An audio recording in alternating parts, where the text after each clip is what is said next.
여러분, 당신이 오늘 하루 중 가장 치명적인 위험에 노출되는 순간이 언제일까요?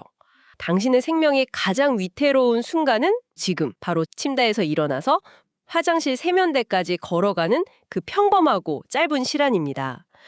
눈에 보이지는 않지만 우리 몸 가장 깊숙한 곳에서 매일 아침 생명을 담보로 줄타기가 벌어지고 있거든요. 맞습니다. 아주 위험한 줄타기죠.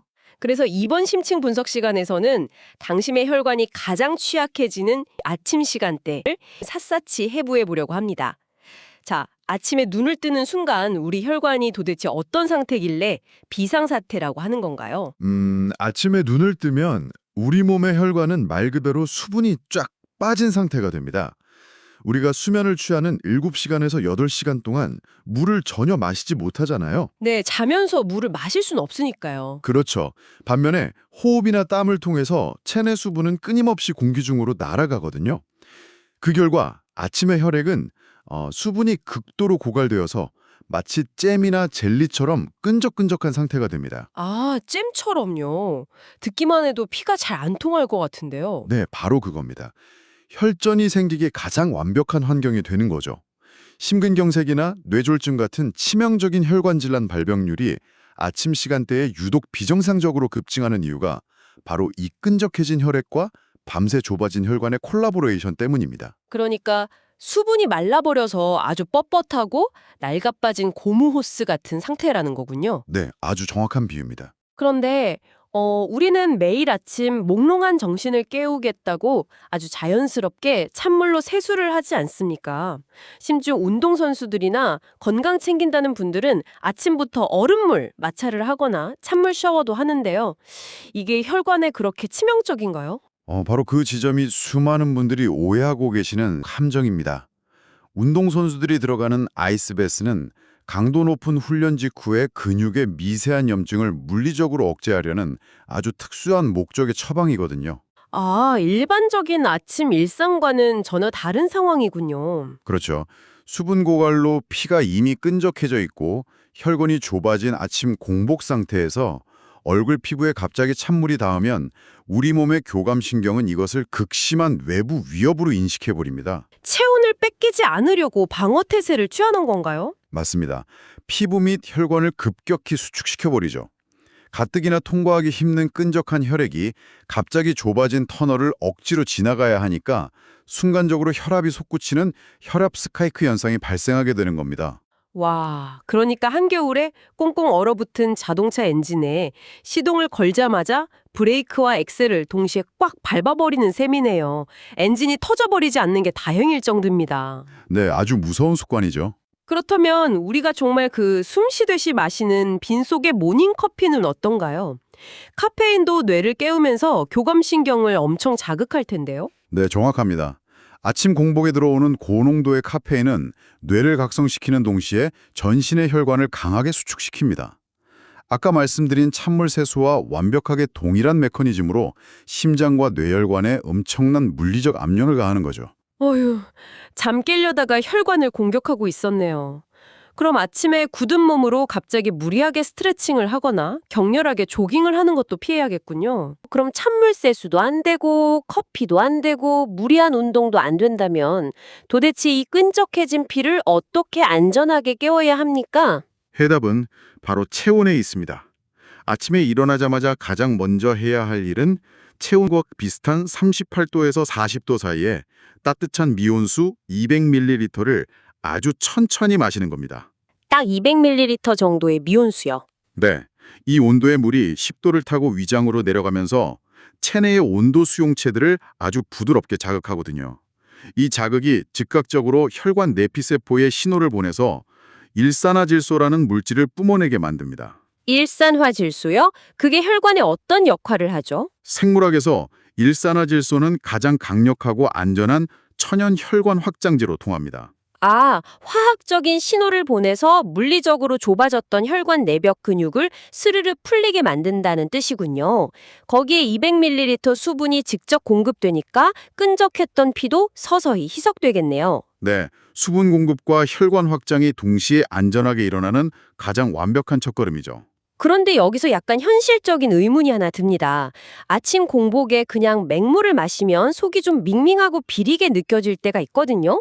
항산화 물질이 풍부하다고 알려진 녹차나 홍차 같은 걸 따뜻하게 우려서 마시면 오히려 일석이조 아닐까요?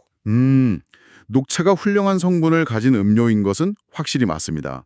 하지만 하루의 첫 잔, 그러니까 아침 공복이라는 이 특수한 타이밍에는 몸에 완전히 독이 될 수 있습니다. 네, 첫 잔으로는 절대 안 된다고요. 네, 핵심은 녹차에 포함된 카페인과 그로 인한 강력한 이뇨작용 때문입니다.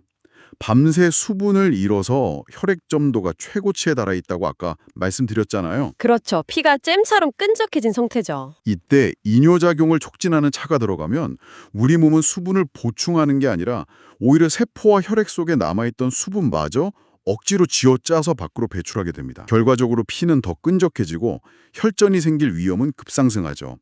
위장과 혈관을 가장 안전하게 예열하려면 무조건 어떠한 성분도 섞이지 않은 순수한 미온수여야 합니다. 와, 아무리 몸에 좋은 성분이라도 수분을 강제로 빼앗는 이뇨작용은 아침 공복에 치명적이군요. 역시 무엇을 먹느냐보다 타이밍이 전부인 것 같습니다. 네, 타이밍이 정말 중요합니다. 그럼 이렇게 순수한 미온수 한 잔으로 밤새 닫혀있던 혈관의 문을 안전하게 열고 피를 묽게 만들었습니다. 통행로를 확보했으니까 이제 그 안에 쌓인 쓰레기들을 치울 강력한 청소 요원을 투입할 차례인 것 같은데요. 맞습니다. 혈관 청소라는 주제를 다루는 수많은 영양학 연구와 논문에서 단연 최상단에 랭크되는 과일이 하나 있습니다. 바로 블루베리죠. 블루베리요? 요즘 정말 많이들 드시잖아요. 네, 블루베리가 혈관에 기여하는 핵심 메커니즘은 그 껍질을 짙은 보라색으로 만드는 안토시아닌이라는 성분이 있습니다. 우리가 숨을 쉬고 에너지를 만드는 대사 과정에서는 필연적으로 세포를 녹슬게 하는 활성산소가 발생하거든요. 이 활성산소가 약간 노화의 주범으로 불리는 그거죠? 맞습니다. 이 활성산소가 뾰족한 가시처럼 혈관 내피세포를 찌르고 상처를 내서 염증을 유발하는데요. 안토시아닌이 혈관 속으로 들어가서 이 활성산소들을 직접 중화시키고 상처난 혈관벽의 탄력을 다시 회복시켜줍니다. 자유롭게 통과할 수 있어서 뇌혈관 건강에도 직접적으로 관여하는 아주 놀라운 물질입니다. 와, 뇌혈관 깊숙한 곳까지 들어가서 녹을 닦아내고 방청 작업까지 해주는 특수 요원이네요. 그런데 블루베리가 좋은 건 알겠는데 왜 하필 아침 공복에 먹어야 가장 효과가 극대화되는 건가요? 훌륭한 항산화 물질이면 그냥 점심이나 저녁 식후에 디저트로 먹어도 알아서 청소해주는 거 아닙니까? 물론 다른 시간대에 드셔도 어느 정도 도움은 됩니다. 하지만 흡수율과 생물학적 방어막이라는 관점에서 보면 공복이 압도적으로 유리하기 때문입니다. 방어막이요? 네, 아침 공복은 위장에 아무런 음식물이 남아있지 않잖아요. 사로 들어오는 영양소를 가장 빠르고 순수하게 흡수할 수 있는 최적의 조건입니다. 이때 안토시아닌이 다른 방해 없이 100% 흡수되면 혈관 내피세포의 기능이 하루 중 가장 먼저 최적화됩니다. 아, 하루를 시작하는 시점에서 혈관을 먼저 코팅해 두는 거군요. 정확합니다. 하루의 시작점에서 산화 스트레스를 선제적으로 딱 억제해 둠으로써 낮 동안 우리가 스트레스를 받거나 짠 음식을 먹었을 때 발생할 수 있는 혈압 스파이크를 하루 종일 방어하는 강력한 쉴드를 쳐두는 원리인 거죠. 그런데요, 여기서 아주 현실적인 질문 하나 던지겠습니다. 많은 분들이 궁금해 하실 텐데 매일 아침 신선한 생 블루베리를 구해서 먹는 게 사실 비용이나 보관 면에서 꽤 번거롭거든요. 그래서 마트 냉동실에 있는 대용량 냉동 블루베리를 쟁여두고 먹어도 이 강력한 청소 효과가 그대로 유지될까요? 아무래도 과일을 얼리다 보면 세포가 파괴되고 영양소도 줄어들 것 같은데요. 그 부분은 정말 많은 분들의 직관과 완전히 정반대입니다. 정반대요. 네, 생물학적으로 안토시아닌을 섭취하기 위해서는 생과일보다 오히려 냉동 블루베리가 훨씬 더 유리합니다. 네? 얼리는데 영양소가 더 늘어난다고요? 그건 물리법칙에 어긋나는 거 아닙니까? 식재료가 파괴되면 파괴됐지 스스로 성분을 막 증식시킬 리가요. 고기가 아니라 식물의 생존 메커니즘을 생각해 보시면 답이 금방 나옵니다. 블루베리도 살아있는 유기체잖아요. 열매가 영하의 극한 온도에 노출되는 순간 식물 스스로는 이것을 자신의 생존을 위협하는 극심한 환경적 스트레스로 인식합니다. 아, 자기가 얼어 죽을지도 모른다고 느끼는 거군요. 그렇죠. 얼어 죽지 않기 위해서 세포 수준에서 강력한 방어 물질을 폭발적으로 만들어내서 스스로를 코팅하는데요. 블루베리에게 그 방어 물질이 바로 우리가 그토록 원하는 항산화 성분 안토시아닌인 겁니다. 실제 임상 연구들을 비교해봐도 영화에서 급속 냉동하는 과정을 거칠 때 이 안토시아닌 농도가 눈에 띄게 짙어지는 것이 명확하게 확인됩니다. 이거 정말 놀라운 팩트네요. 냉동실이 단순히 음식을 썩지 않게 보관하는 장소가 아니라 블루베리가 살기 위해서 항산화 물질을 마구 뿜어내게 만드는 극한의 숙성실 역할을 하는 거네요. 네, 숙성실이라는 표현이 아주 딱 맞습니다. 다만 드실 때 반드시 지켜야 할 주의사항이 딱 하나 있습니다. 주의사항이요? 뭔가요? 아침 공굴에 차가운 덩어리를 그대로 씹어 삼키게 되면 앞서 경고했던 찬물 세수의 내부 버전이 되어버립니다. 아, 위정 점막에 차가운 게 닿으니까 또 교감신경이 놀라겠군요. 맞습니다. 미주신경에 강하고 냉랭한 자극이 가해져서 급격하게 혈관이 수축하죠. 그래서 전날 밤에 냉장시로 미리 옮겨두시거나 아니면 아침에 일어나자마자 상온에 잠시 꺼내어 찬기를 뺀 뒤에 드셔야 합니다. 입안에서 체온으로 부드럽게 녹여 드셔야 혈관과 위장에 물리적인 충격이 없습니다. 양은 어느 정도가 적당할까요? 분량은 종이컵 1컵, 대략 20알 내외를 가장 추천합니다. 네, 좋습니다. 미연수로 혈관의 길을 쫙 열고 찬기를 뺀 냉동 블루베리 한 컵으로 텅 빈 혈관의 찌꺼기까지 말끔히 청소했습니다. 이제 완벽한 콤보가 완성됐으니 본격적으로 아침 식사를 할 텐데요. 식탁 위에 올라와야 할 다음 주자가 아주 반전입니다. 보통 샐러드로 차갑고 싱싱하게 먹는 것을 미덕으로 여기는 토마토거든요. 사실 많은 분들이 채소나 과일을 가열하면 비타민이 다 파괴된다고 생각하셔서 무조건 생으로 먹으려고 하시거든요. 하지만 토마토의 핵심 성분 앞에서는 이 영양학적 상식이 완전히 뒤집힙니다. 토마토의 핵심 성분이라면 리코펜을 말씀하시는 거죠? 네, 맞습니다. 토마토가 혈관 건강에 기여하는 가장 강력한 무기가 바로 리코펜이라는 항산화 물질인데요. 블루베리의 안토시아닌이 활성산소를 잡는다면 이 리코펜은 혈관 내벽에 콜레스테롤이 산화되어서 들러붙는 것을 억제해줍니다. 혈관이 좁아지는 걸 직접적으로 막아내는 거죠. 그런데 이렇게 훌륭한 리코펜을 생으로 먹으면 왜 안 된다는 건가요? 싱싱할 때 영양가가 제일 높은 거 아닌가요? 그게 식물의 세포는 외부 환경으로부터 자신을 보호하려고 아주 견고한 세포벽으로 둘러싸여 있습니다. 리코펜이라는 보물은 바로 그 단단한 금고 안에 아주 깊숙이 갇혀있는 상태죠. 아, 금고에 갇혀 있군요. 네. 인간의 위산과 소화 효소만으로는 이 튼튼한 세포벽을 완벽하게 분해하기가 어렵습니다. 그래서 생토마토를 그냥 드신다면 리코펜의 대부분은 소화되지 못한 채 장을 거쳐 그대로 배출되어 버립니다. 흡수율이 너무 떨어지는 거죠. 생으로 먹는 건 보물이 든 금고를 열어보지도 못하고 통째로 삼켰다가 그대로 버리는 셈이네요. 그럼 익혀야 한다는 건데. 맞습니다. 섭씨 80도 이상의 열을 가해서 익히게 되면 물리적으로 이 세포벽이 분교되면서 안에 갇혀있던 리코펜이 밖으로 확 쏟아져 나오게 됩니다. 열을 가해야 비로소 금고문이 부서진다는 거군요. 그렇다면 익힐 때 꼭 올리브유를 둘러서 볶아야 하는 특별한 화학적 이유도 있습니까? 그 부분이 아주 중요합니다. 리코펜은 물에 녹지 않고 지방에만 녹아드는 지용성 성질을 띠고 있거든요. 아, 지용성이요? 네, 프라이팬에 올리브유를 두르고 토마토에 열을 가하면 부서진 세포벽 밖으로 흘러나온 리코펜이 엑스트라 버진 올리브유의 지질성분과 찰떡같이 결합합니다. 인간의 장 점막은 순수한 물질보다 이렇게 지질과 결합된 물질을 훨씬 빠르고 효율적으로 흡수하도록 설계되어 있거든요. 기름에 태워서 보내는 거군요. 그렇죠.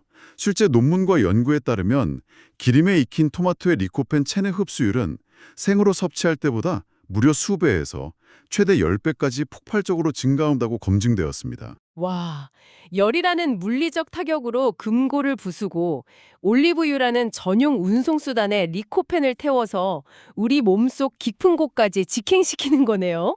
완벽한 침투 작전입니다. 게다가 볶을 때 쓰는 그 엑스트라 버진 올리브유 자체가 항염 효과도 있지 않나요? 네, 강력한 항염작용을 하죠. 혈관 청소와 염증 동시에 치료가 일어나는 엄청난 시너지가 발생하는 겁니다. 자, 공복에 블루베리로 청소도 마쳤고 익힌 토마토의 리코펜으로 영양도 가득 채웠습니다. 이제 하루 종일 이 깨끗한 혈관을 유지할 수 있도록 튼튼한 방어막을 씌우는 마지막 4단계가 남았네요. 네, 그 방어막 코팅을 담당하는 것이 바로 들기름 한 스푼입니다. 들기름이요? 네, 그런데 여기서 조건이 하나 있습니다. 고온에서 달달 볶은 들기름이 아니라 저온 압착 방식으로 짜는 생들기름이어야 합니다. 아, 향을 내려고 볶은 게 아니라 저온 압착으로 짠 거요? 특별한 이유가 있나요? 들기름을 혈관 건강의 마침표로 꼽는 결정적인 이유는 식물성 기름 중 단연 최고 수준인 60% 이상의 오메가3 지방산을 함유하고 있기 때문입니다.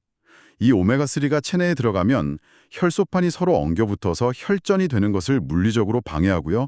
혈관 내막에 얇고 매끄러운 윤활 코팅막을 싹 씌워줍니다. 오메가3가 코팅막을 형성하는군요. 그런데 여기서 정말 흥미로운 비교 포인트가 등장합니다. 여러분도 지금 토마토와 들기름의 이 확연한 온도와 타이밍의 차이를 눈치채셨습니까? 아주 날카로운 지적이네요. 토마토는 반드시 열을 가하고 기름에 볶아야 흡수율이 높아졌잖아요. 그런데 생들기름은 절대 열을 가해선 안 된다고 하셨단 말이죠. 더 놀라운 건 타이밍입니다. 아까 블루베리는 흡수율을 위해 철저히 빈속에 먹으라고 하셨는데 들기름은 빈속이 아니라 식사를 마친 직후에 먹어야 한다고요? 네, 맞습니다. 식후에 끼셔야 합니다. 기름 한 스푼을 왜 굳이 식후에 먹어야 하는지 그 생물학적 이유가 너무 궁금합니다. 일단 빈속에 순수한 지방 덩어리인 기름 한 큰술이 갑자기 위장에 들어가면 점막을 자극해서 소화불량이나 급성 설사를 유발할 수 있습니다. 아, 위에 부담이 확 가겠네요. 그렇죠. 하지만 더 중요한 핵심 메커니즘은 바로 흡수율에 있습니다. 들기름 같은 지용성 물질이 우리 장에서 흡수되려면 간에서 만들어지는 담즙산의 도움이 절대적으로 필요하거든요. 담즙산이요? 네, 이 담즙산이 지방을 잘게 부숴주는 유화작용을 해줘야만 비로소 체내로 흡수될 수 있습니다. 그런데 이 담즙산이 언제 분비될까요? 우리가 식사를 하고 음식물이 위장을 자극할 때 비로소 콸콸 분비되거든요. 아, 밥을 먹어야 소화액이 나오니까요. 맞습니다. 즉, 식사 직후에 들기름을 먹어야 위장에 부담도 주지 않고 왕성하게 분비된 담즙산과 만나서 매끄럽게 장으로 쏙 흡수될 수 있는 겁니다. 식사라는 행위 자체가 천연 소화 흡수제인 담즙산의 스위치를 켜는 거군요. 그렇다면 여기서 시청자들이 가장 많이 묻는 심층 질문으로 넘어가 보겠습니다. 비싼 돈을 주고 사 먹는 오메가3 캡슐이나 비타민 D, 비타민 E 같은 영양제들 있잖아요. 얘네들 흡수율도 전부 이 원리를 따르나요? 네, 아주 완벽하게 동일한 생물학적 원리가 적용됩니다. 정말요? 오메가3 캡슐이나 비타민 D 역시 기름에 녹는 지용성 분자 구조를 가지고 있거든요. 이런 영양제들을 아침에 눈 뜨자마자 빈속에 물과 함께 덜컥 삼키면 어떻게 될까요? 담즙산이 안 나왔으니까 흡수가 안 되겠네요. 정확합니다.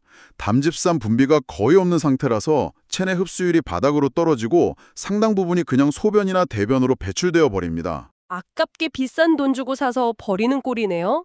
그렇죠. 그래서 식사 직후, 특히 약간의 지방이 포함된 아침 식사를 마친 직후에 이런 지용성 영양제들을 한 번에 섭취하는 것이 세포 수준에서의 흡수율을 가장 극대화하는 완벽한 타이밍입니다. 야, 음식이나 영양제마다 자신의 효능을 100% 발휘할 수 있는 그 생물학적인 온도와 타이밍이 완전히 다르다는 사실이 정말 소름 돋을 정도로 정교하게 느껴집니다. 네, 인체의 신비죠. 자, 그럼 청취자 여러분, 당신의 내일 아침 루틴을 머릿속으로 다시 한번 시뮬레이션 해보시죠. 눈을 뜨자마자 교감신경을 자극하는 찬물 세수와 빈속의 커피. 이 유혹을 단호하게 참아냅니다. 네, 절대 안 됩니다. 그리고 체온과 비슷한 38도 미온수 한 잔으로 밤새 좁아지고 뻣뻣해진 혈관 내피세포를 부드럽게 깨워서 일산화질소로 통행로를 엽니다.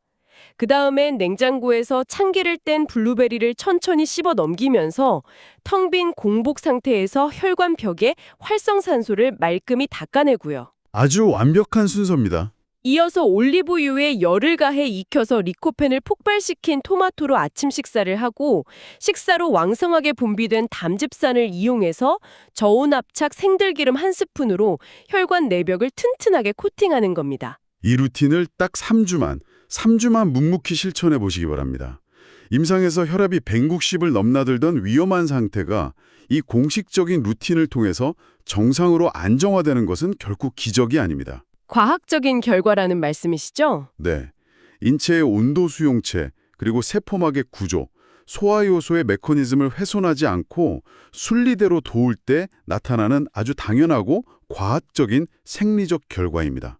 내일 아침 미온수를 따르는 그 작은 행동의 변화 하나가 미래에 발생할 수 있는 뇌졸중이라는 거대한 재앙의 방향을 완전히 비껴가게 만들 수 있습니다. 그건 바로 무엇을 먹느냐라는 단편적인 질문은 생각보다 중요하지 않다는 것입니다.